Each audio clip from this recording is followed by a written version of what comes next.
అపోస్తల కార్యాల గ్రంథాన్ని మీరు పరీక్షించి చూస్తే సంఘం స్థాపించబడిన తరువాత వారు 4 విషయాలలో ఎడతెగక ఉండిరి అని ఉంది. 2వ అధ్యాయం 42వ వచనంలో వీరు అపోస్తలుల బోధయందును సహవాసమందును రొట్టె విరుచుట యందును ప్రార్థన చేయుట యందును ఎడతెగక యుండిరి అనగా వారు ఎప్పటికీ వాటిని మానలేదు. వారి యొక్క క్రైస్తవ జీవితంలో అవి నిత్య కృత్యము అనగా నిరంతరం జరిగేటువంటి కార్యాలుగా మనం చూస్తూ ఉన్నాం. అందుచేత ఏం జరిగింది అంటే ప్రతివానికి భయం కలిగిందంట. దేవుడు మహత్కార్యములను సూచక క్రియలను చేశాడంట. వారందరూ కలిసి ఎవ్వరు కూడా ఇది నాది ఇది నీది అని అనుకోకుండా ఇది మనది అనేటువంటి యాటిట్యూడ్తో కలిసి జీవించగలిగారు. ప్రతిరోజు దేవుడు రక్షణ పొందినటువంటి వారిని వారితో చేర్చుతూనే ఉన్నాడు. ఇది ఆది సంఘం ప్రారంభమైనప్పుడు జరిగినటువంటి ఒక అద్భుతమైనటువంటి కార్యం. అయితే ఈ విషయం చాలా వరకు నేటి క్రైస్తవ సంఘాలలో గతంలో జరిగిన ఒక కార్యంగా చెప్పుకోవటం వరకే మిగిలిపోయింది. కానీ ఆ యొక్క కార్యాలను మనం నిరంతరము పాటించే విషయంలో లేక అవి మన సంఘంలో ఎంత అవసరమో అని గుర్తించేటువంటి విషయంలో ఒక విధంగా చెప్పాలంటే విఫలమైపోయామని చెప్పాలి. అందుచేతనే అప్పటి దినాలలో జరిగినటువంటి కార్యాలు, దేవుని కార్యాలు మనము ఈ దినాలలో అంత విరివిగా చూడలేకపోతూ ఉన్నాం. అలానే మన సంఘాలలోనికి నూతనంగా చేర్చబడేటువంటి ఆత్మల సంఖ్య కూడా చాలా తగ్గిపోతూ వస్తూ ఉంది. అందువలన మనం ఈ విషయాలను గురించి మరొక్కసారి జ్ఞాపకం చేసుకోవటం ఎంతైనా అవసరమని నేను భావిస్తూ ఉన్నాను. అపోస్తుల బోధ అనగా దేవుని వాక్యం. ఆ దినాలలో అపోస్తుల ద్వారానే దేవుని యొక్క వాక్యము అందించబడింది కనుక దానిని అపోస్తుల బోధ అని అన్నారు. సో దేవుని యొక్క వాక్యం. ఈ రోజున దేవుని అపోస్తుల బోధ అంటే ఈ దేవుని యొక్క గ్రంథంలో వ్రాయబడినటువంటి సంగతులను గురించి మనం చెప్పుకోవాలి. అంతే తప్ప ఏ సేవకుని యొక్క బోధన గురించి మనం చెప్పటానికి లేదు. ఇదిగో వ్రాయబడినటువంటి దేవుని యొక్క వాక్యమే అపోస్తలుల బోధ. అలానే సహవాసం అనగా సంఘముగా సమాజముగా కూడుట అనేది ఒక ప్రధానమైనటువంటి విషయం. సో హెబ్రీ పత్రికలో చెబుతాడు కదా, కొందరు మానుకొనుచున్నట్టుగా మీరు సమాజంగా కూడుట మానక ఆ దినము సమీపించుట మీరు చూచుచున్న కొలది మరి ఎక్కువగా అలాగూ చేయుచు ప్రతివాడును ఏం చేయాలా? ప్రేమయందు సత్కార్యములు చేయుటకును ఒకనిని ఒకడు పురికొల్పవలెను అని దేవుని యొక్క వాక్యం మాట్లాడుతోంది. ఆ దినము సమీపించుట మీరు చూచుచున్న కొలది ఏ దినం అది? యేసు క్రీస్తు యొక్క రెండవ రాకడ లేక మనము ప్రభువుతో కలుసుకునేటువంటి ఆ దినము సమీపించుట మీరు చూస్తూ ఉన్న కొలది లేక అది సమీపిస్తూ ఉన్న కొలది ఇంకా ఎక్కువ సహవాసం చేయాల అనగా సహవాసం యొక్క ప్రాధాన్యత ప్రాముఖ్యత పెరగాలే తప్ప తరిగిపోకూడదు అనేది అక్కడ చెప్పబడుతున్నటువంటి విషయం. మూడవ విషయం ఏంటి అంటే రొట్టె విరుచుట అనగా ప్రభు బలను సూచిస్తూ మాట్లాడినటువంటి మాట. ప్రభు బలను సూచిస్తూ మాట్లాడిన మాట. దీనిని గురించి ఈ రోజున మనం ధ్యానం చేయబోతూ ఉన్నాం. ఇందులో ఉన్నటువంటి సత్యాన్ని మనం తెలుసుకోవలసినటువంటి అవసరత ఎంతైనా ఉంది. ఇక 4వది ఏంటి అంటే ప్రార్థన చేయుట అనగా దేవుని యొక్క సన్నిధిలో దేవునితో సంభాషించుట. దేవుని యొక్క సన్నిధిలో దేవుని యొక్క చిత్తాన్ని ఎరిగినటువంటి వారమై మనల్ని మనం అప్పగించుకొనుట, సమర్పించుకొనుట. ఆ విధంగా దేవుని యొక్క సన్నిధిలో ఒక వ్యక్తి ప్రార్థనాపూర్వకంగా సమర్పించుకొని నడిపించబడితేనే తప్ప ఆ వ్యక్తి విశ్వాస జీవితంలో కొనసాగలేడు. అందుచేత విశ్వాస జీవితానికి ప్రార్థన చాలా ప్రాముఖ్యమైనటువంటిది అనే విషయాలు మనం చూస్తూ ఉన్నాం. అందుచేత ఈ ఆది సంఘం ఈ 4 సంగతులలో ఎడతెగక ఉండిరి. ఏంటంటే అవి? 1, అపోస్తుల బోధయందును, సహవాసమందును, రొట్టె విరుచుటి యందును, ప్రార్థన చేయుటి యందును. ఈ 4 మాటలు మరలా ఒకసారి చెబుదాం మనం. అపోస్తుల బోధ, సహవాసము, రొట్టె విరుచుట, ప్రార్థన చేయుట. మళ్ళీ ఇంకొకసారి చెప్పండి, అందరూ చెప్పండి. Number 1,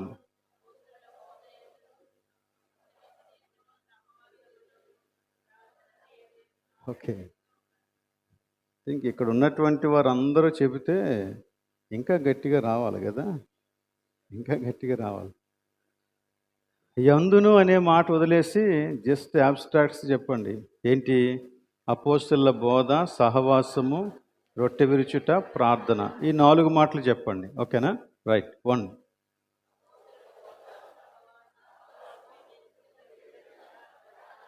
very good, thank you.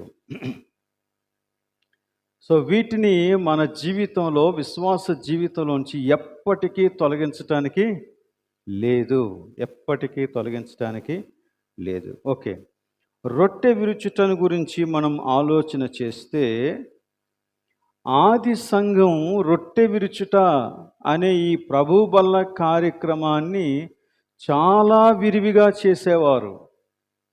ఎంత విరివిగా చేసేవారంటే చూడండి, 46 వచనంలో, అపోస్తుల కార్యాలు 2:46, మరియు వారు ఏక మనస్కులై ప్రతి దినము దేవాలయములో తప్పక కూడుకొనుచు, ఇంటింట రొట్టె విరుచుచు, దేవుని స్తుతించుచు, ప్రజలందరి వలన దయ పొందిన వారై ఆనందముతోనూ నిష్కపటమైన హృదయముతోనూ ఆహారము పుచ్చుకొనుచుండిరి. ఈ మాటలు చదువుతూ ఉంటే ప్రభు బల్ల కార్యక్రమము అప్పటి దినాలలో ఎలా జరిగేది అనేది ఒక క్వశ్చన్ మార్క్ రావాలా. వారు ప్రతిరోజు దేవాలయంలో కూడుకుంటున్నారంట, ఇంటింటా రొట్టె విరుస్తూ ఉన్నారంట, ఇంటింటా రొట్టె విరుస్తూ ఉన్నారంట. అలాగనే అందరూ కూడా ఏక మనస్కులై ఆనందముతో నిష్కపటమైన హృదయముతో దేవుని యొక్క దయను పొంది, మనుష్యులందరి యొక్క దయను పొందిన వారై భోజనం చేస్తున్నారంట, ఆహారము పుచ్చుకొని చూడండి. ఆ దినాల్లో రొట్టె విరుచుట అంటే అది భోజన కార్యక్రమే. ఇప్పటిలాగా ఒక చిన్న ముక్క, ఒక చిన్న గ్లాసులోని రసం అప్పుడు వారు తాగల. వారికి ప్రభు బల్ల అంటే భోజనాలే, ప్రేమ విందులు, వాటినే ప్రేమ విందులు అనేవారు. వారు ప్రార్థన చేసి వారికి ప్రతిరోజు సర్వ్ చేస్తూ ఉన్నటువంటి ఆహారాన్ని అందరూ కూడా కలిసి సంతోషంగా పుచ్చుకునేవారు అన్నమాట. అంత విరివిగా చేసేవారు. వారి యొక్క హృదయాలు కూడా అంత నిష్కపటంగా ఉన్నాయి. అయితే తర్వాత అది ఆదివారాలకు పరిమితమైంది. ఇంకా మనం గమనిస్తూ ఉంటే మనకి బాప్టిస్టు సంఘాలలో నెలకి ఒక్కసారి మాత్రమే మనం ఆచరిస్తాం. మరికొన్ని సంఘాలైతే సంవత్సరానికి ఒక్కసారే ఆచరించేవారు ఉన్నారు. బట్ ఏదేమైనా ఇది మాత్రం క్రైస్తవ జీవితంలో తప్పనిసరి. ఎంత విరివిగా ఆచరిస్తే అంత మంచిది. అసలు ఎందుకు దీనిని ఆచరించాలి? ఎందుకు ప్రభువు వల్లను మనం పాలు పంపులు పొందాలి, ప్రభు బల్లలో పాలు పంపులు పొందాలి? ఇది క్రైస్తవ జీవితంలో ఎందుకు అంత ప్రాముఖ్యమైనది అనే విషయాలను గురించి వస్తే, పౌలు కొరింథీయులకు రాసినటువంటి పత్రికలో దానిని గూర్చినటువంటి వివరాన్ని చాలా చక్కగా వ్రాసి పెట్టేశాడు అన్నమాట.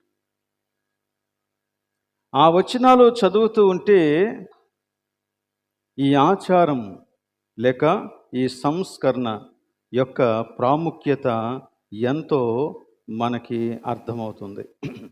గనక దానిని ఆధారంగా చేసుకొని కొన్ని విషయాలు ఈ రోజున మనం ధ్యానం చేద్దాం. కాబట్టి నూతనంగా బాప్తిసం పొందినవారు దీని యొక్క ప్రాముఖ్యత ఎంతో ఒకసారి గుర్తించాలని నేను కోరుతూ ఉన్నాను. కొరింథీయులకు రాసిన మొదటి పత్రిక 11వ అధ్యాయం 23 నుంచి 33 వరకు మనం చదువుకున్నాం. ఆ వచనాలన్నీ మరలా చదవటానికి కొంచెం టైం పడుతుంది. అయినప్పటికీ కూడా ఒకసారి చదువుకుంటే మంచిదే. అందరి దగ్గర బైబిల్స్ ఉన్నాయి కనుక ఒకసారి తెరిచి వాటిని మనం చూద్దాం.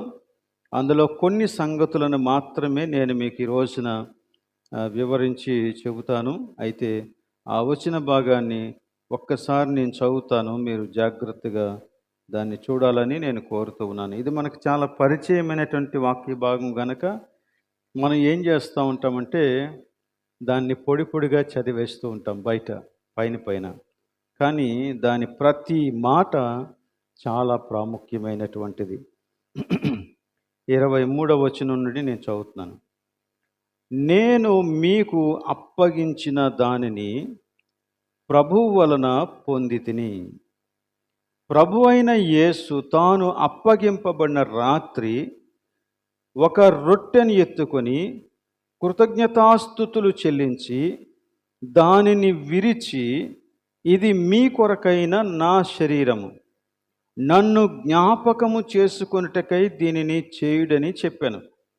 ఆ ప్రకారమే భోజనమైన పిమ్మట ఆయన పాత్రను ఎత్తుకొని, ఈ పాత్ర నా రక్తము వలనైన క్రొత్త నిబంధన, మీరు దీనిలోనిది త్రాగునప్పుడెల్లా నన్ను జ్ఞాపకము చేసుకొనుటకై దీన్ని చేయుడని చెప్పాను. మీరు ఈ రొట్టెను తిని ఈ పాత్రలోనిది త్రాగునప్పుడెల్లా ప్రభువు వచ్చు వరకు ఆయన మరణమును ప్రచురించుదురు. కాబట్టి ఎవడు అయోగ్యముగా ప్రభువు యొక్క రొట్టెను తినినో లేక ఆయన పాత్రలోనిది త్రాగునో వాడు ప్రభువు యొక్క శరీరమును గూర్చియు రక్తమును గూర్చియు అపరాధియగును. కాబట్టి ప్రతి మనుష్యుడు తన్ను తాను పరీక్షించుకొనవలెను. అలాగు చేసి ఆ రొట్టెను తిని ఆ పాత్రలోనిది తాగవలెను. ప్రభువు శరీరమని వివేచింపక తిని త్రాగువాడు తనకు శిక్షావిధి కలుగుటకే తిని త్రాగుచున్నాడు. ఇందువలననే, అనగా వివేచింపక తిని త్రాగుట వలననే మీలో అనేకులు బలహీనులను రోగులునై ఉన్నారు. చాలామంది నిద్రించుచున్నారు. అయితే మనలను మనమే విమర్శించుకునే ఎడల తీర్పు పొందకపోదుము. మనము తీర్పు పొందిన ఎడల లోకముతో పాటు మనకు శిక్షావిధి కలుగకుండునట్లు, అనగా నరక శిక్ష కలుగకుండునట్లు ప్రభువు చేత శిక్షింపబడుచున్నాము, అది ఈ భూమి మీద ఉండగానే. కాబట్టి నా సహోదరులారా, భోజనము చేయుటకు మీరు కూడి వచ్చినప్పుడు ఒకని కొరకు ఒకడు కనిపెట్టుకొని ఉండుడి.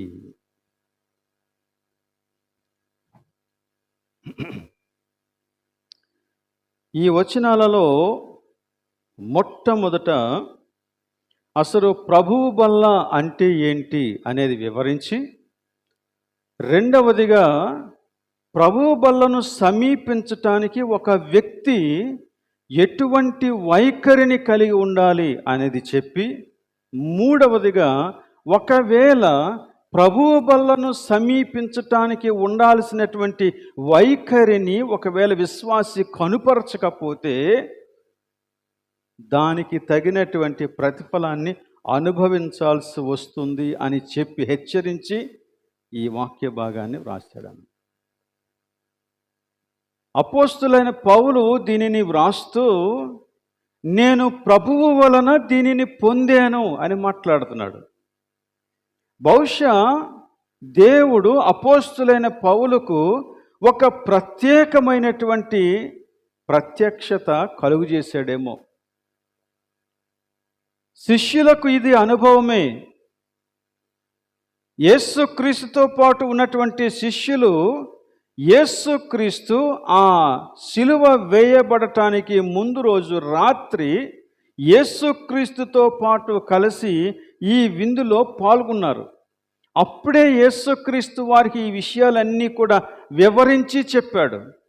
ఇదిగో ఇది నా శరీరము, ఇది నా రక్తము అని ఆ యొక్క రొట్టెను తీసి ఇచ్చినప్పుడు, ఆ యొక్క ద్రాక్షారసాన్ని తీసి వారికి ఇచ్చినప్పుడు వారితో మాట్లాడాడు. దీనిని మీరు చెయ్యండి అని అప్పుడే చెప్పాడు. అయితే ఆ తర్వాత మరలా అపోస్తులైన పౌలు ద్వారా దేవుడు మరొకసారి ఈ విషయాన్ని గురించి మాట్లాడాడు. దీనిని గురించి మాట్లాడినప్పుడు పౌలు ఏమని మాట్లాడాడంటే, ఇది దేవుని ఆజ్ఞ అని మాట్లాడాడు. చూడండి 17వ వచనంలో ఎలా ఉంది, మీరు మీకు ఈ ఆజ్ఞను ఇచ్చుచు మిమ్మును మెచ్చుకొనను. ఈ ఆజ్ఞ అంటే దేనిని గురించి మాట్లాడుతూ ఉన్నాడు? ప్రభు బలను గురించి మాట్లాడుతూ ఉన్నాడు. ఇది దేవుని యొక్క ఆజ్ఞ. దేవుని యొక్క ఆజ్ఞ అని ఎప్పుడైతే మనం చెబుతామో దాని యొక్క అర్థం ఏంటి? మనకి ఇష్టమైతే చెయ్యొచ్చు, ఇష్టం కాకపోతే మానేయొచ్చు అని కాదు. ఇది ఎప్పుడైతే ఆజ్ఞ అని దేవుని యొక్క వాక్యం చెబుతుందో దాని అర్థం ఏంటంటే అది తప్పనిసరిగా విశ్వాసి యొక్క జీవితంలో ఆచరించాల్సినటువంటి విషయము. అది మానకూడనది. ప్రభు ఎందుచేత ఎంత ఖండితంగా ప్రభు యొక్క బలను గురించి మాట్లాడాడు? మనలో చాలామందికి ప్రభు బలను గురించినటువంటి ఇలాంటి అవగాహన లేదు. అందుకని ఏం చేస్తారంటే వారు చాలా సులువుగా ప్రభు బలను వదిలేసి వెళ్ళిపోతూ ఉంటారు. వారి యొక్క జీవితంలో కొంతమంది వారాల తరబడి, నెలల తరబడి, సంవత్సరాల తరబడి ప్రభు బల దగ్గరికి రాని వారు ఉన్నారు విశ్వాసులు. కానీ ఇది చాలా అవసరమైనటువంటి విషయంగా ప్రభు మాట్లాడుతుంది.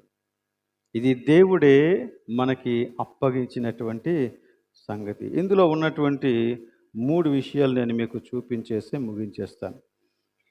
మొదటిది ఏంటంటే, ఇది ఎందుకు చెయ్యాలి అని అడిగినప్పుడు 2 సార్లు ఎందుకు చెయ్యాలో అనే సంగతిని గురించి నొక్కి చెప్పాడు. ఏం చెప్పాడు?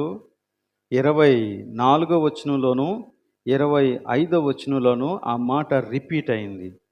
ఆయన రొట్టెను తీసుకొని విరిచి వారికి ఇచ్చినప్పుడు ఏమన్నాడంటే, ఇది మీ కొరకైన నా శరీరం. 24వ వచనం, నన్ను జ్ఞాపకము చేసుకొనుటకై దీనిని చేయుడి. అది ఫస్ట్ థింగ్. అలాగనే 25వ వచనంలో కూడా భోజనమైన పిమ్మట ఆయన పాత్రను ఎత్తుకొని, ఈ పాత్ర నా రక్తం వలన క్రొత్త నిబంధన, మీరు దీనిలోనిది త్రాగునప్పుడల్లా ఎందుకొరకు చేయాలంట? నన్ను జ్ఞాపకం చేసుకుంటకై చేయుడి.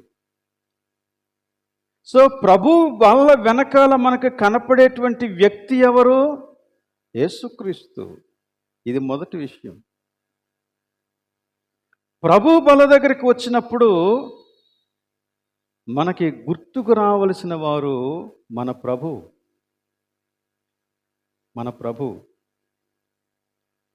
ఆయన మన జ్ఞాపకములో ఉన్నప్పుడు మన విశ్వాసము బలపరచబడుతుంది. మన విశ్వాసము బలపరచబడినప్పుడు మనం ప్రభువు కోసం ఈ లోకంలో స్థిరంగా నిలబడతాం. మన విశ్వాసానికి బలం చేకూర్చేటువంటి విషయం ఇది. కాబట్టి దీనిని గురించి మనం కొంచెం ఆలోచించాల్సినటువంటి అవసరత ఉంది. అంటే ప్రభువు బలంటే భక్తి పెరిగింది, కానీ యేసుక్రీస్తు అంటే భయం లేకుండా పోయింది. ప్రభువు బలంటే చాలామందికి భక్తి ఎక్కువ. దానిని గూర్చినటువంటి ఆచారం విషయంలో చాలా నిర్మోహమాటంగా ఉంటారు. దాన్ని గూర్చినటువంటి ఆచారం విషయంలో చాలా నియమనిష్టలతో ఉంటారు. కానీ యేసుక్రీస్తు అంటే మాత్రం వారికి భయం లేదు. అందుచేత దేవుని వాక్యాన్ని ప్రక్కకు నెట్టేస్తారు. అందుచేత ఈ అపోహలు మొట్టమొదట పోవాలా?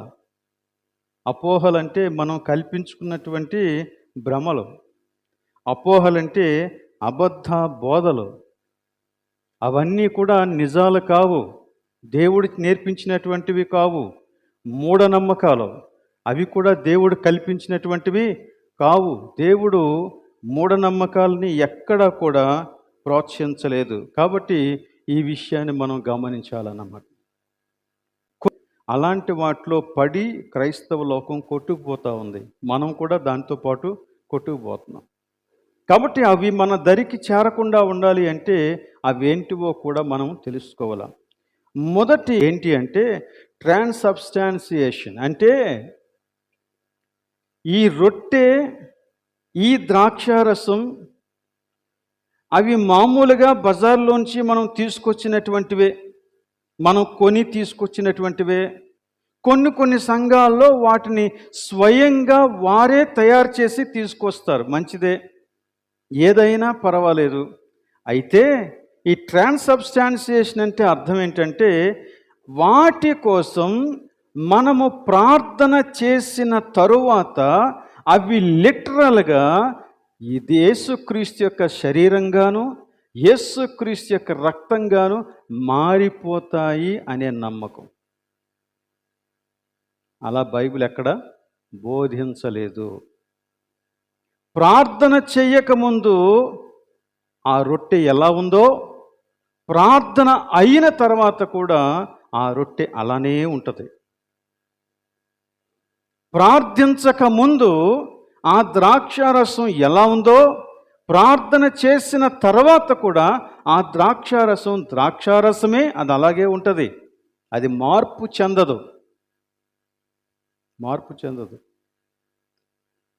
సో కొందరు అనుకుంటున్నట్లుగా అది ఆ రొట్టె ప్రార్థన చేసిన తర్వాత యేసుక్రీస్తు యొక్క శరీరంగా మారదు. ఆ పాత్రలో ఉన్నటువంటి రసము యేసుక్రీస్తు యొక్క రక్తంగా మారదు. అవి మామూలుగానే ఉంటాయి. మనం ఏం చేస్తామంటే బైబిల్ ఏం చెబుతుందో దాన్ని గ్రహించకుండా ఎక్కడకు ఏ సంఘానికి వెళ్తే ఆ సంఘంలో ఆ బల్లలో పాల్గొని దాన్ని అలాగనే స్వీకరించేసి వచ్చేస్తూ ఉంటాం.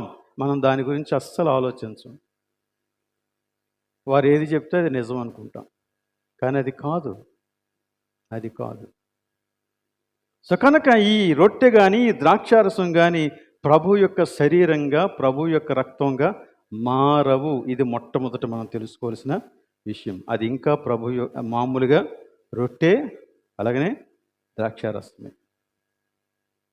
రెండవ అపోహ లేక అబద్ధ బోధ ఏంటి అంటే కాన్సబ్స్టాన్షియేషన్. అంటే అర్థం ఏంటంటే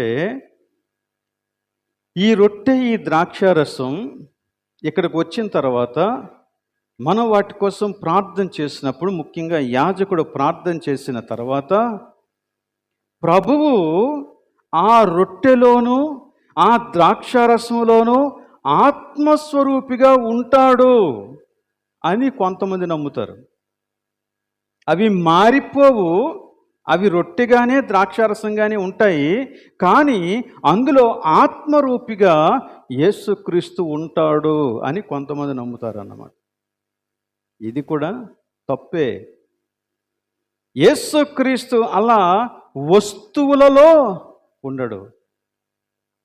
కాబట్టి ఈ రొట్టె కానీ ద్రాక్షారసం కానీ ఆత్మ సంబంధమైనటువంటి యేసుక్రీస్తుని కలిగి ఉన్నవి కావు. ఒకవేళ యేసుక్రీస్తు నివాసం చేస్తే ఎక్కడ నివాసం చేస్తాడు?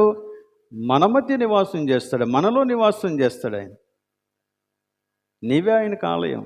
అంతేగాని రొట్టెలో ఉండడు ఆయన, ద్రాక్షారసంలో ఉండడు, మైకులో ఉండడు, టేబుల్లో ఉండడు, బైబిల్లో ఉండడు, పుస్తకాల్లో ఉండడు.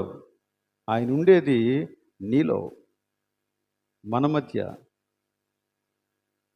ఇది అలా కాదు.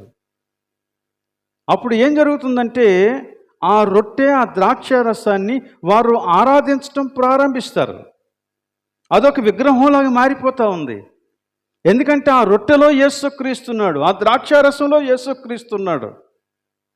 ఇదంతా కూడా వట్టి మాట, అది దేవుని మాట కాదు. బైబిల్ ఎక్కడా కూడా అలాగా బోధించలేదు. కాబట్టి దానిని కూడా మనం ఇక మూడవది ఏంటంటే దీన్ని మనం కూడా కొన్నిసార్లు అలాగనే పాటిస్తూ ఉంటాం. రొట్టె ద్రాక్షారసం తీసేసుకుంటే ప్రభువు నా పాపాలన్నీ కడిగేస్తాడు. ఇది కొంతమంది యొక్క అభిప్రాయం. రొట్టె ద్రాక్షారసం తీసేసుకుంటే ప్రభువు నీ పాపాలన్నీ కడిగేస్తాడా? ఏ బైబిల్లో ఉందది? ఎక్కడ చెప్పారు నీకు? అదొక అబద్ధం, అదొక అపోహ. రొట్టె ద్రాక్షారసం నీ పాపాలని కడిగేస్తే యేసుక్రీస్తు సిలువలో ఎందుకు మరణించాలా? రొట్టె ద్రాక్షారసం తీసుకోగానే ఒక వ్యక్తి పరిశుద్ధుడైపోతే యేసుక్రీస్తుకి అంత శ్రమ అవసరమా? లేదు. కాబట్టి రొట్టె ద్రాక్షారసం తీసుకుంటే నేను పవిత్రుడినైపోతాను, పరిశుద్ధునైపోతాను అనుకునేది ఒక అపోహ. అది అబద్ధం, అది మూఢనమ్మకం.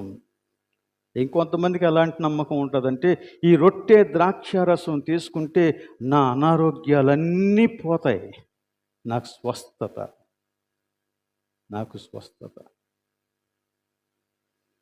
రొట్టె ద్రాక్షారసాలతో నీకు స్వస్థత రాదు. ప్రభువు నేను స్వస్థపరచాలి. ఒకవేళ స్వస్థపరిస్తే, నేను రొట్టె తీసుకున్నాను కాబట్టి, ద్రాక్షారసం తీసుకున్నాను కాబట్టి నా కడుపు జబ్బు పోతుంది, నా తలనొప్పి పోతుంది, నా యొక్క రోగంలో, నా శరీరంలో ఉన్న అనారోగ్యాలన్నీ పోతాయి అనుకోవటం నీ భ్రమ అన్నమాట. చాలామంది అందుకొరకు తాగుతారు. అలానే కొన్నిసార్లు అలాంటి నమ్మకం ఉంటుంది కనుక అందులో కొంచెం ఏలు ముంచి ఒకవేళ వాళ్ళ పాపకు కానీ వాళ్ళ బాబుకు కానీ బాగోపోతే నోటికి రాసేస్తూ ఉంటారు అన్నమాట. జరగదు అలాగేం జరగదు. అలా స్వస్థత రాదు. ఇక మరొక, నన్ను దేవుడు నరకానికి పంపించేస్తాడేమో, నా జీవితంలో కీడు సంభవిస్తుందేమో, ఏ ప్రమాదం జరిగిపోతుందో అని కొంతమందికి భయం. అది కూడా అపోహే. ఏదో జరుగుతుంది అనుకోవడం అపోహే, లేక ఏదో కీడు సంభవిస్తుంది అనుకోవడం కూడా అపోహే. అలా జరగదు. మరి అలాగైతే ఇప్పుడు మీకు అక్కడ రావాల్సిన ప్రశ్న ఏంటంటే, మరి ఎందుకండి ఇంత భక్తితో, ఎంత ప్రాముఖ్యతతో ఈ బల్లను ఆచరించాలి మనం? అది ఆచరించటానికి ప్రభువు చెబుతున్నటువంటి ఒకే ఒక కారణం ఏంటంటే, నన్ను జ్ఞాపకం చేసుకో. అసలు అంటే అర్థం ఏంటి? ప్రభువుని జ్ఞాపకం చేసుకోవడం అంటే, యేసుక్రీస్తు అనే ఒక ఆలోచన నీ మనస్సులోనికి వస్తే సరిపోతుందా జ్ఞాపకం చేసుకోవటం అంటే? ఆయనను జ్ఞాపకం చేసుకునుట అంటే అసలు ఆయన ఎవరో, ఆయన ఈ లోకానికి ఎందుకు వచ్చాడో, ఆయన ఏం చేశాడో, ఏం చెప్పాడో, ఈ విషయాలన్నీ కూడా నీ మనస్సులోనికి రావాల.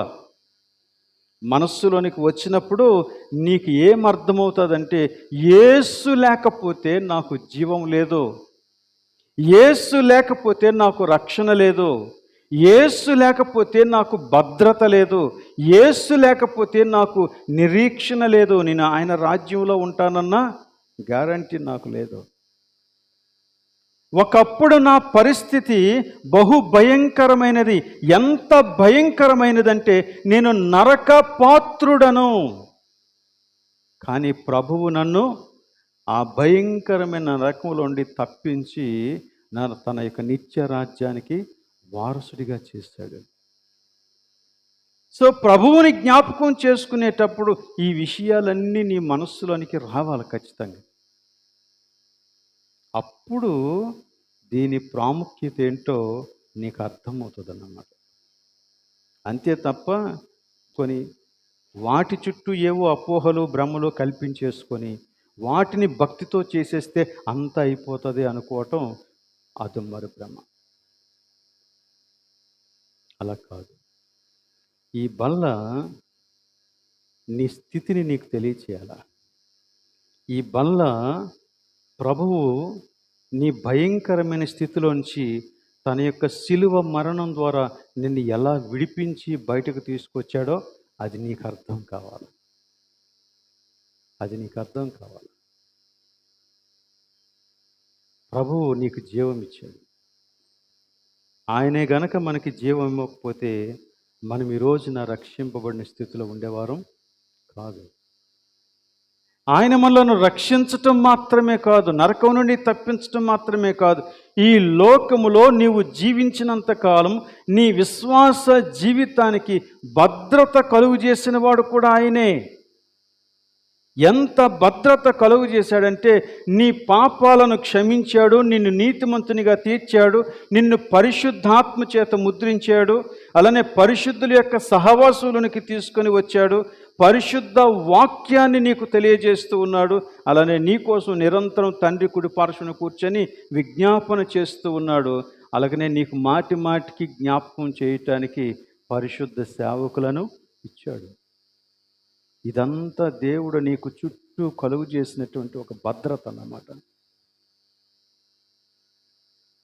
ఇవన్నీ నీకు జ్ఞాపకం వస్తే ప్రభు వాళ్ళ దగ్గరికి వచ్చినప్పుడు నువ్వెలా వస్తావో తెలుసా?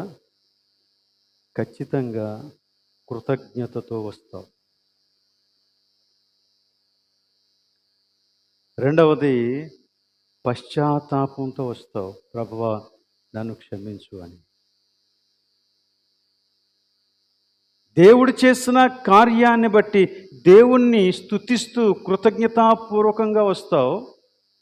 రెండవది నీ యొక్క అయోగ్యతను నువ్వు తెలుసుకొని ప్రభు సన్నిధికి పశ్చాత్తాపంతో వస్తావు. అది మన జీవితంలో లేకపోతే మనం ప్రభు బలను ఆచరించడం వలన పెద్ద ఉపయోగం మనకు లేదు. ఇవి ఉన్నప్పుడు ఖచ్చితంగా మార్పు అనేది మన జీవితంలో కనపడుతుంది. ప్రభు బల ఆచరించిన తర్వాత కూడా ఎందుచేత మన యొక్క విశ్వాస జీవితానికి, అలానే మనం అనుదినం జీవించేటువంటి జీవితానికి, లేకపోతే మనం వాక్యానుసారంగా చెప్పుకునేటువంటి జీవితానికి, అనుదినము మనం జీవించేటువంటి జీవితానికి ఎందుకు మ్యాచ్ అవ్వట్లేదంటే ప్రభు బల దగ్గరికి వచ్చినా మనం ఈ విషయాలు ఏవి జ్ఞాపకం చేసుకోవట్లేదు. కేవలం రొట్టెను భక్తితో పుచ్చుకోవడం, ద్రాక్షారసాన్ని భక్తితో పుచ్చుకోవడం అంతవరకే ఆలోచిస్తున్నాను. నాకు దేవునికి మధ్య ఉన్న సంబంధం ఏంటో అది ఆలోచించడం లేదు. నువ్వు ప్రభు కోసం ఎందుకు ఆలోచించాలా? ప్రభువుని ఎందుకు జ్ఞాపకం చేసుకోవాలంటే ఆయన ద్వారానే మనం ఈ రోజున ఈ స్థితిలో ఉన్నాం. ఒకప్పుడు మన స్థితి ఇది కాదు, కానీ ప్రభు మనలను కనీకరించాడు. చూడండి, ఎఫెసీయులకు రాసిన పత్రిక 2వ అధ్యాయం మొదటి నుండి నేను చదువుతున్నాను. మీ అపరాధముల చేతను పాపముల చేతను మీరు చచ్చిన వారై ఉండగా ఆయన మిమ్మును క్రీస్తుతో కూడా బ్రతికించెను. మీరు వాటిని చేయుచు వాయుమండల సంబంధమైన అధిపతిని, అనగా అవిధేయులైన వారిని ఇప్పుడు ప్రేరేపించు శక్తికి అధిపతిని అనుసరించి ఈ ప్రపంచ ధర్మము చొప్పున మునుపు నడుచుకుంటురి. వారితో కలిసి మనమందరము శరీరము యొక్కయు మనస్సు యొక్కయు కోరికలను నెరవేర్చుకొనుచు మన శరీరాశలను అనుసరించి మునుపు ప్రవర్తించుచు కడమవారి వలనే స్వభావ సిద్ధముగా దైవోగ్రతకు పాత్రులమై ఉంటాం. ఇది మన పరిస్థితి. కానీ దేవుడు ఏం చేశాడు? అయినను దేవుడు కరుణ సంపన్నుడై ఉండి మనము మన అపరాధముల చేత చచ్చిన వారమై ఉండినప్పుడు సహితం మన ఎడల చూపిన తన మహా ప్రేమ చేత మనలను క్రీస్తుతో కూడా బ్రతికించెను. కృపచేత మీరు రక్షింపబడి ఉన్నారు. ఇది మీకు జ్ఞాపకం రావాలి. దేవునికి మనకి మధ్య ఉండే ఈ సంబంధం. అందుకే యేసుక్రీస్తు దీనిని పాటించమని అంత ఖండితంగా ఆజ్ఞాపించాడు. సో ప్రభు బల దగ్గరికి వచ్చినప్పుడు ఒకవేళ మన విశ్వాస జీవితంలో అటు ఇటుగా తొణికిసలాడుతూ ఉంటే, ఇక్కడికి వచ్చినప్పుడు ప్రభు ప్రేమను గుర్తు చేసుకున్నప్పుడు మనం సరిచేయబడతాం. ప్రభు మనల్ని క్షమించిన విధానాన్ని గుర్తు చేసుకున్నప్పుడు మనం సరిచేయబడతాం. యేసుక్రీస్తు యొక్క శిలువను జ్ఞాపకం చేసుకున్నప్పుడు మన యొక్క జీవితం మార్పు, ఆ మార్పులో మనం జీవించడానికి, స్థిరంగా నిలబడటానికి మనకి బలం చేకూరుతుంది. ఇది జరగాల. సో ప్రతిసారి నా రక్షణ నిమిత్తమై నేను ప్రభువుని స్తుతించగలగాలి. నన్ను జ్ఞాపకం చేసుకోండి అంటప్పుడు దేవుడు మన కొరకు చేసిన ఈ విషయాన్ని జ్ఞాపకం చేసుకోవాలి. అందుకే దీన్ని ఏమన్నాడంటే క్రొత్త నిబంధన. దేవుడు మనతో చేసిన ఒక నిబంధన మనకి గుర్తు రావాలి. ఈ నిబంధన రక్తంతో చేసినటువంటి నిబంధన. ప్రభువే పూర్తి బాధ్యత మన నిమిత్తమై వహించాడు. అంతేకాదు, ఇది ఆత్మ సంబంధమైన నిబంధన. ఏదో ఒక ఆచారాన్ని చేసి ముగించేయడం కాదు. ఇది మన యొక్క ఆధ్యాత్మిక జీవితాలను సరిచేసేటువంటి నిబంధన. ఇది విశ్వాస సంబంధమైనది, శుభప్రదమైనది, సమర్పణతో కూడుకున్నటువంటి నిబంధన. సో ప్రభు బలను సమీపించిన ప్రతిసారి ఇవన్నీ కూడా మనకి గుర్తు రావాలి. ఈ కృతజ్ఞతే గనక లేకపోతే, ఈ జ్ఞాపకమే గనక లేకపోతే, ఒక 4 విషయాలు మన జీవితంలో క్లియర్గా కనబడతాయి. 106వ కీర్తన మీరు చదివితే మీకు తెలుస్తుంది. అది మీరు ఇంటి దగ్గర చదువుకోండి, ఇప్పుడు తీయొద్దు. 106, 106, 108 కాదు, 106, 106వ కీర్తన మీరు ఇంటికి వెళ్ళి చదువుకోండి. అక్కడేముంటుందంటే, వారు ప్రభువుని మర్చిపోయినందు చేత తిరుగుబాటు చేశారంట. First thing. రెండవది, వారు ప్రభువుని మర్చిపోయినందు చేత వారు ప్రభువుని శోధించారు. మూడవది, వారు ప్రభువును మర్చిపోయినందు చేత విగ్రహారాధికులైపోయారు. నాలుగోది, వారు ప్రభువుని మర్చిపోయినందు చేత ప్రతిరోజు, ప్రతి క్షణం, ప్రతి సమస్యలో, ప్రతి సందర్భంలో సనగటం నేర్చుకున్నారు. ఈ 4 మన జీవితంలో కనపడతాయి. ఒకవేళ ప్రభువుని గనక మనం జ్ఞాపకం చేసుకోవటం మానేస్తే ఈ 4 కనపడతాయి. ఈ 4 ఒకవేళ కనపడుతూ ఉన్నట్లయితే మీరు కన్ఫర్మ్ చేసేసుకోవచ్చు, అవును నేను ప్రభువుని మర్చిపోయాను అని. ఒకటి ఏంటి? తిరుగుబాటు. రెండవది, ప్రభువుని శోధించటం. ఇవ్వు ఇవ్వు ఇవ్వు ఇవ్వు అని అడగడం, దేవుని చిత్తాన్ని తెలియకుండా. మూడవది, విగ్రహారాధికులుగా మారిపోవటం. అంటే ప్రభువు కంటే మనకి మిగతా విషయాలే ఎక్కువైపోతాయి. ప్రభువుని పక్కకు తప్పించి ప్రభు స్థానంలో ఇంకోటి ఏదో పెట్టేస్తాం. నాలుగోది, ప్రతి విషయంలో సనుగుతాం. ఎంతసేపు లోటే చూస్తాం. లోటు లోటు లోటు చూస్తాం. నాకు ఇది లేదు, నాకు అది లేదు, నాకు అది లేదని ప్రభు ఎదుట ఒకటే ఏడుస్తూ ఉంటాం. ఇలాంటి వైఖరి కనుక కనపడుతూ ఉంటే ప్రభువుని నువ్వు మర్చిపోయావు కాబట్టి ఇవి కలుగుతున్నాయి. ప్రభువు కార్యాలు మర్చిపోవద్దు. ఆయన యొక్క మార్గాలు మర్చిపోవద్దు. ఆయన కార్యాలు నీకు జ్ఞాపకం ఉండాలా, ఆయన మార్గాలు నీకు జ్ఞాపకం ఉండాలా. అప్పుడే నువ్వు చక్కగా నడవగలవు. అందుకే 103వ కీర్తనలో ఏమంటాడు? ఆయన చేసిన మేలులను దేన్ని మరవద్దు, దేనిని మర్చిపోవద్దు. మర్చిపోతే మాత్రం చాలా ప్రమాదం. అలా మర్చిపోకుండా ఉండడం కొరకే ఈ ప్రభువు వల్ల. మర్చిపోవటం మానవ సహజం. కానీ ఇది మర్చిపోకూడని విషయం. కొన్నిసార్లు ఎలా ఉంటుందంటే, మనం యాక్చువల్గా మర్చిపోం, కానీ మన యొక్క ఆలోచనలలో, మన యొక్క విధానాలలో, మన యొక్క వాల్యూ సిస్టంలో ఆ ప్రభువుకి ఆ స్థానాన్ని ఇవ్వం, నిర్లక్ష్యం చేస్తాం. ఆ నిర్లక్ష్యం ఒక రోజున ప్రభువుని నిన్ను చాలా దూరంగా పెట్టేస్తుంది.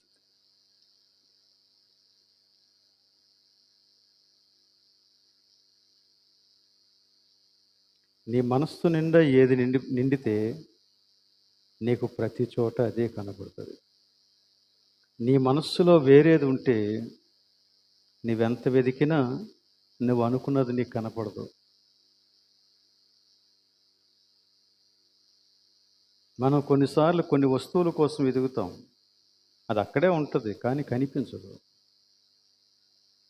ఎందుకంటే నీ మనస్సులో వేరేది ఆక్యుపై అయిపోయి ఉంది.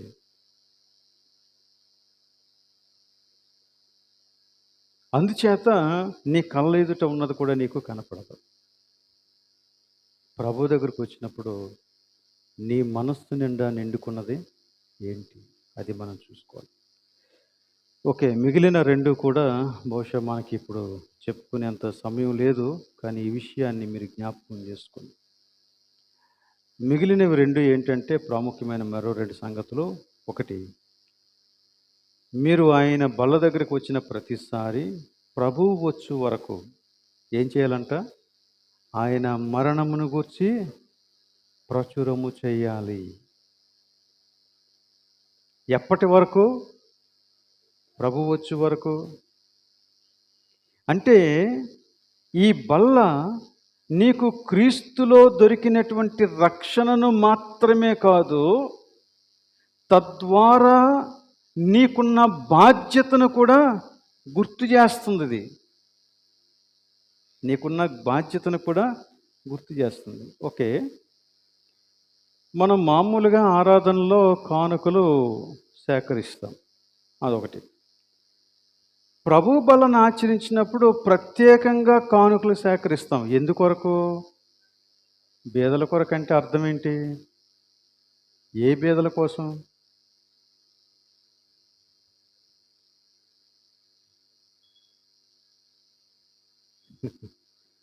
చాలాసార్లు ఏమనుకుంటామంటే పెన్షన్ ఇవ్వడం కొరకు అనుకుంటాం. కాదు. ఎవడు నిజమైనటువంటి బీదవాడంటే, ఎవరికి యేసుక్రీస్తు తెలియదో వాడు నిజమైనటువంటి బీదవాడు. వాడు పూర్ ఫెలో. అంటే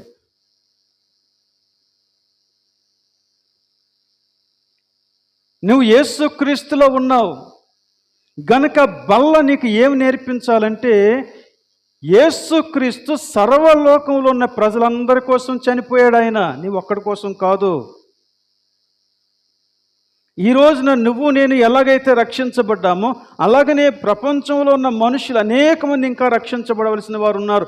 వారికి కూడా సువార్త అందాలి. ఆ ఉద్దేశముతోనే ప్రభువు బల్లను ఆచరించినప్పుడు మనం ప్రత్యేకంగా కానుకలను సేకరిస్తాం. అది రాను రాను దాని అర్థం మారిపోయింది. అసలు దాని ఉద్దేశమే మనకి తెలియట్లేదు. సువార్త అందించేటువంటి ఈ భారాన్ని ప్రతి విశ్వాసిలో రేపటం కొరకు ప్రత్యేకంగా వారి నిమిత్తమైనటువంటి కానుకలను సేకరించడం అనే పద్ధతి పెట్టారు. ఈ రోజున సంఘం సువార్త సేవ అంటే అది మాది కాదు అనేటువంటి స్థితిలోనికి వెళ్ళిపోయింది. అందుకనే వారు సేకరిస్తారు కానీ సువార్త కోసం ఖర్చు పెట్టరు. సేకరిస్తారు కానీ ఒకవేళ సువార్త కోసం ఖర్చు పెడితే తక్కువైపోతుందని బాధపడతారు. It is not because of the lack of the funds, but it is because they do not have the vision of God. దేవుని దర్శనం లేదు కాబట్టి. సో ప్రభు బల నీకేం నేర్పిస్తూ ఉంది? సువార్త భారాన్ని కలుగజేయాలా? బల్లను సమీపించిన ప్రతి వ్యక్తి కూడా ఈ ప్రభు యొక్క ప్రేమని ఇంకొకరికి చెప్పాలనే బాధ్యత, భారం కలిగి ఉండాలా? అది లేకుండానే ఒక భక్తి కార్యక్రమాన్ని చేసి వెళ్ళిపోవటం వలన నీకు ఉపయోగం లేదు, నిర్వహించే నాకు ఉపయోగం లేదు. But we need to do that. ఇంకొక విషయం, ఇది కొరింథీ మొదటి పత్రికలోనే 10వ అధ్యాయంలో 17వ వచనంలో ఉంది. మనమందరము ఆ ఒకటే రొట్టెలో పాలు పుచ్చుకొనుచున్నాము. రొట్టె ఒక్కటే గనుక అనేకులమైన మనము ఒక్క శరీరమై ఉన్నాము. ఇది మరొక జ్ఞాపకం. మీరు నన్ను జ్ఞాపకం చేసుకోండి అన్నప్పుడు ప్రభువు ద్వారా మనకు కలిగినటువంటి ఆశీర్వాదం, ఆయన దేవుడై ఉండి మన కోసం దిగి వచ్చిన సంగతిని జ్ఞాపకం చేసుకోవాలి. రెండవది, ఆ ప్రభువు నా ఒక్కడి కోసమే కాదు, సర్వలోకం కోసం ఆయన సిలువలో మరణించాడు. కాబట్టి ఈ వార్త ప్రతి వారికి తెలియాలా, అది నేను సంతోషంగా నిర్వహించాలి. మూడవది, సంఘములో ఐక్యత ఉండాల. ఇది గుర్తు చేస్తుంది.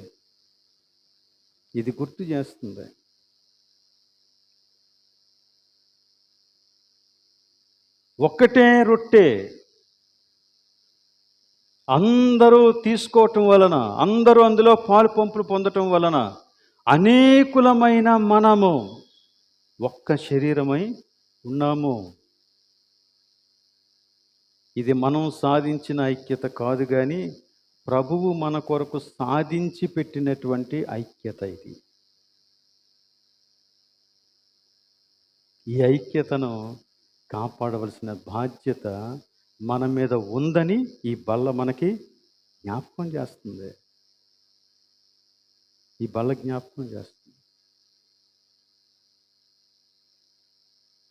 నీలోనూ నాలోనూ ఒకే ఆత్మ పని చేయాలి. ఎందుకంటే నీవు నేను ఒకే రక్తము చేత పరిశుద్ధపరచబడ్డాం. నీవు నేను ఒకే దేవుని కుటుంబంలోనికి వచ్చాం. కనుక నిన్ను నడిపించే ఆత్మ వేరు, నన్ను నడిపించే ఆత్మ వేరు అని అంటే ఇక అక్కడ సంఘ ఐక్యత లేదు.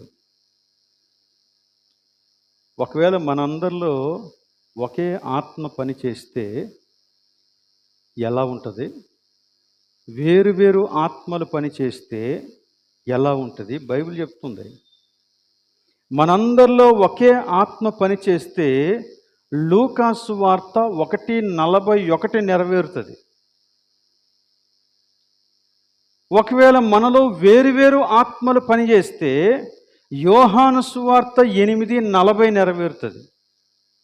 అదేంటో అర్థమైందా? ఒకసారి తీసి చూడండి. లూకాసు వార్త 1:41.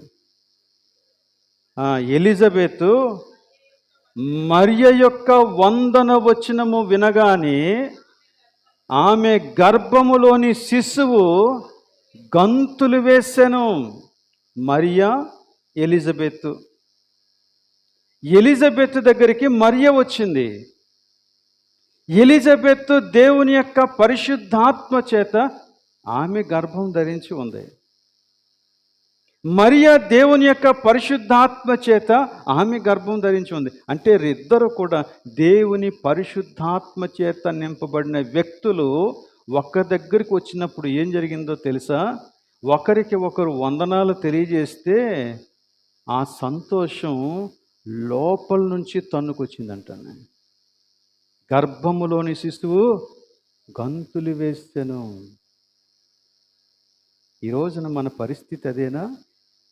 మనం ఒకరికొకరు ఎదురుపడి ఒకరికి ఒకరు వందనాలు చెబుతున్నప్పుడు ఇంటర్నల్గా నీ ఆంతర్యంలో నుండి ఆ సంతోషం తన్నుకొస్తుందా?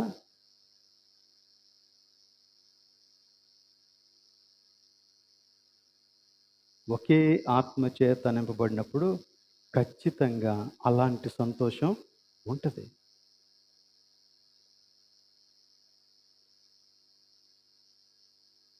యోహాను సువార్త 8:40 చూడండి ఒకసారి. యోహాను సువార్త 8:40.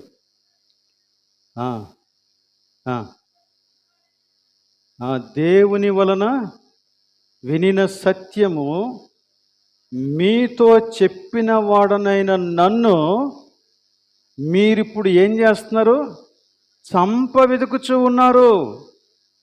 రైట్. యేసుక్రీస్తు ఎవరితో మాట్లాడుతున్నాడు? యూదులతో మాట్లాడుతున్నాడు. యూదా మత పెద్దలతో మాట్లాడుతూ ఉన్నాడు. యేసుక్రీస్తు దేవుని యొక్క ఆత్మచేత నింపబడిన వాడై దేవుని సంగతులను చెబుతూ ఉంటే ఆ యూదా మత పెద్దలు ఏం చేస్తున్నారంట? వీడిని ఎలా చంపాలా అని చూస్తున్నారంట. ఎందుచేత అంటే ఆ తర్వాత వచనాలు మీరు చదువుకోండి.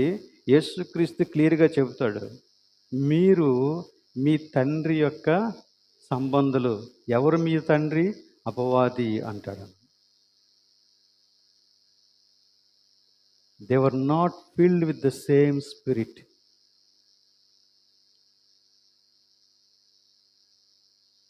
నా ఆత్మ కలిగిన వాడు నా మాట వింటాడు.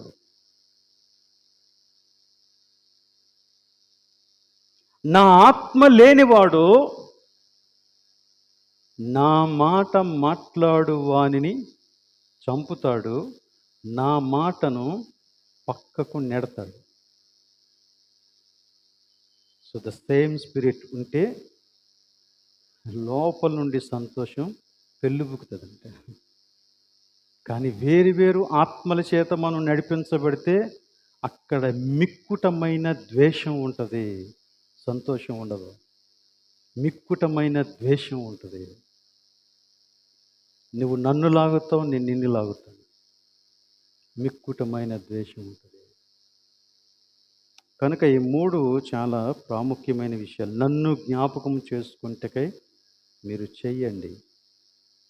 నీకు ప్రభువుకి సంబంధం ఉందా? ఉంటే సర్వలోకానికి దేవుని యొక్క సువార్తను చెప్పాలనే ఆశ నీకుందా? నీకు ప్రభువుకి సంబంధం ఉందా? ఉంటే సంఘమంతా దేవునిది, మనమందరం ఒకటి అనే భావనతో దేవుని వాక్యానికి ది హైయెస్ట్ ప్రయారిటీ ఇవ్వగలుగుతున్నామా? ఈ రోజున మనం ప్రభు బలను సమీపిస్తూ ఉండగా వీటిని జ్ఞాపకం చేసుకోవాలి. గతంలో ప్రభు బల దగ్గర 3 రకాలైన గుంపులు మనకు కనపడతారు అని చెప్పాను. కానీ చూస్తూ ఉంటే ఇంకో గుంపు కూడా కనబడుతుంది నాకు. మొదటి గుంపు ఏంటంటే వివేచించి విమర్శించుకొని సమాధానంతో బలలో పాలుపంపులు పొందేవారు. Positive group. వారు వివేచిస్తారు, తమ్మును తాము విమర్శించుకుంటారు, సమాధాన పడతారు, బలలో పాలుపంపు పొందుతారు. అది ఫస్ట్ గ్రూప్. రెండో గ్రూప్ ఏంటంటే వివేచింపరు. అలానే తనలో పాపముందని తెలిసినప్పటికీ, తాను పాపంలో జీవిస్తున్నానని తెలిసినప్పటికీ పశ్చాత్తాపపడరు. నిర్లక్ష్యంతో మొండిగా బలను సమీపిస్తారు.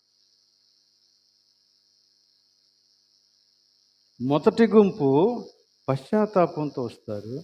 రెండో గుంపు అసలు వివేచించరు, పాపముందని భయపడరు, నిర్లక్ష్యంగా ప్రభు బలలో చేయి వేస్తారు. మూడో గుంపు ఏంటంటే ఆలోచిస్తారు.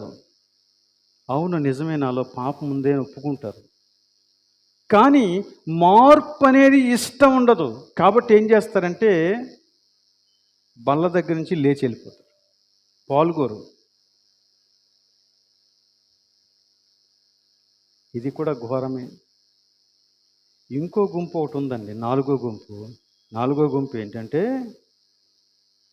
వీరు బల్లలో పాలు పంపులు పొందటం ద్వారా అతిశయించే గుంపు, స్వలాభాన్ని కోరుకునే గుంపు.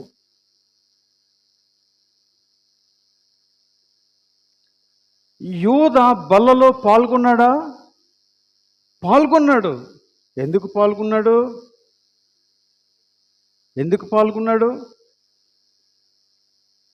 అతిశయించటానికి కాదు. ఎందుకు పాల్గొన్నాడంటే యేసుక్రీస్తు యొక్క నెక్స్ట్ స్టెప్ ఏంటో తెలుసుకోవటానికి. ఆ నెక్స్ట్ స్టెప్ ఏంటో తెలుసుకొని ఆ యూదులకు చెబితే ఈయనకి డబ్బులు వస్తాయి.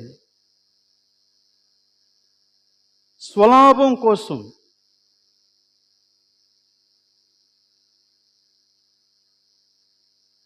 మరికొంతమంది ఇందాక మీరు చెప్పినట్టు అతిశయం కోసం. పేతురు పాల్గొన్నాడు. ఎందుకు అంటే ఇవన్నీ తెలియవు అప్పటికి. పేతురు తర్వాత మార్పు చెందాడు. కానీ ఆ రోజున ప్రభువు దగ్గరికి ఆయన ఎందుకు వచ్చాడంటే, నేను ప్రభువు పక్కనే కూర్చోవటం ద్వారా నా అంతస్తు పెరుగుద్ది అనుకున్నాడు. అంతే. నేను గొప్పవాడిని అవుతాను అనుకున్నాడు. అది కొంతమందికి అతిశయం. అతిశయం. నా పేరు వెయ్యండి, నేను బల్ల పరిచర్య చేస్తాను, నాకు ప్రార్థన ఇవ్వండి, నేను ప్రార్థన చేస్తాను అని వారు కోరుకుంటారు. ఎందుకు కోరుకుంటారంటే జస్ట్ ఫర్ అతిశయం. తమ్మును తాము కనుపరుచుకోవటానికి. వాళ్ళలో పశ్చాత్తాపం ఉండదు. ఎంత భయంకరమో తెలుసా అండి? హృదయం నిండా క్రోధం పెట్టుకొని, హృదయం నిండా ద్వేషం పెట్టుకొని బయటకు చాలా చక్కని సీన్ ఇచ్చేసి ఆ బల్ల పరిచర్య చేయటం ద్వారా నేను పరిశుద్ధుడును అని నిరూపించుకోవడానికి ప్రయత్నం చేస్తారా? ఇది 4వ గుంపు. ఇది భయంకరమైన గుంపు. నువ్వే గుంపులో ఉన్నావు? ఏ గుంపులో ఉన్నావు? ప్రభువు నిన్ను పిలుస్తూ ఉన్నాడు. నువ్వు ఏ గుంపులో ఉన్నా పర్వాలేదు, కానీ ఈ రోజున వివేచించి నిన్ను విమర్శించుకొని పశ్చాత్తాపంతో ప్రభు దగ్గరికి వస్తే అది నీకు దీవెన. అంతే. దేవుడి వాక్యాన్ని దీవించునుగాక. ప్రార్థన చేద్దాం.